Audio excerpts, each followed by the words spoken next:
Doble ang nararamdaman nga nitong si Melania dahil nga sa napatay nga itong si Darius. Naghahalo ang kanyang emosyon.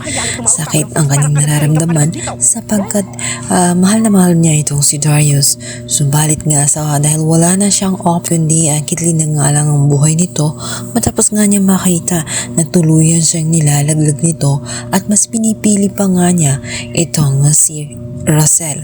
Kaya naman hindi niya hahayaan na si Russell ang makinabang sa kanya.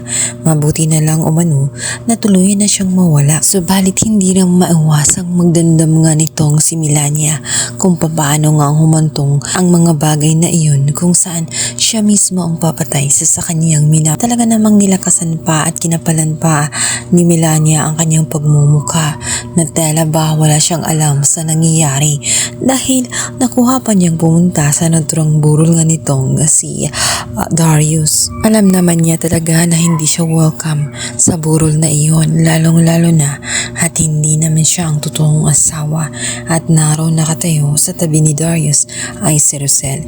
Hindi rin hahayaan ni Madam Jacinta na makita ang pagmumukha ng ahas na isa rin sa sumira sa tiwala nila.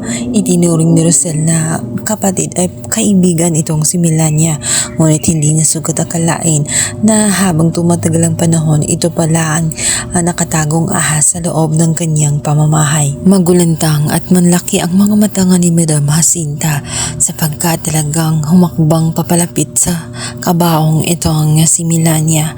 Nag-iiyak at nagdadrama sa harapan nila na tela ba sasali sa isang audition sa isang teleserye. Kaya naman hindi nagustuhan ni Madam Jacinta at talagang kinagriticize siya. Ayon sa kanya ay hindi bagay ang ginagawa niya. Hindi na nga nagpatumpik-tumpik pa itong si Russell at sinabihan na agad si Melania na lumayo sa kanyang asawa bago pa man siya ipakaladkad sa mga pulis sapagkat wala siyang karapatan. Matindi at malakas ang loob nga nitong si Melania. Ayon sa kanya ay may karapatan siya sapagkat siya umano ang minahal ni Darius.